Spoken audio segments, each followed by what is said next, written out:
আপনারা জানেন যে গত 4 দিনের যে আমাদের কর্মসূচি ছিল, গত 2 দিন আমরা সেই কর্মসূচি পালন করেছি।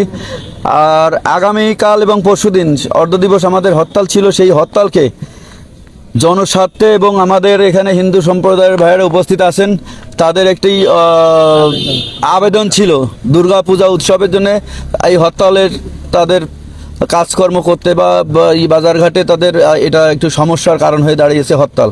সে কারণে আমরা আমাদের সর্বদলীয় কমিটির যে সর্বদলীয় সম্মিলিত কমিটির নেতৃবৃন্দদের সাথে সবাই মিলে আমরা আলোচনা করে সিদ্ধান্ত নিয়েছি যে আগামী 2 দিনে আমাদের যে অর্ধ দিবস হরতাল 16-17 তারিখে ছিল সেটি আমরা প্রত্যাহার করে আমরা বাগেরহাটের জেলা এবং উপজেলায় যে কয়টি নির্বাচন কমিশনারের অফিস আছে সেই অফিসে আমরা অবস্থান কর্মসূচি গ্রহণ করেছি। এটা আগামীকাল সকাল 9টা এবং পরশুদিন 17 তারিখ সকাল 9টা থেকে 1টা।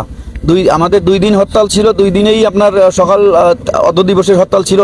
অর্ধ দিবস হরতালের পরিবর্তে আমরা আমাদের এই জনস্বার্থে এবং হিন্দু ভাইদের কথা, দুর্গাপূজার কথা চিন্তা করে আমাদের এই হরতালকে আমরা এখন 9টা থেকে 1টা বাগেরহাট জেলার যতগুলো আপনার নির্বাচন কমিশনারের অফিস আছে সেই অফিসে আমরা অবস্থান ধর্মঘট কর্মসূচি দিয়েছি এবং এটা আমরা কালকে স্বতঃস্ফূর্তভাবে সেটি পালন করব। ইতিমধ্যে আপনারা দেখেছেন আমরা যে হরতালের কর্মসূচিগুলো দিয়েছিলাম এগুলা বাগেরহাটের সাধারণ জনগণ কর্মসূচি দিয়েছি, আমরা পালন করেছে জনগণ।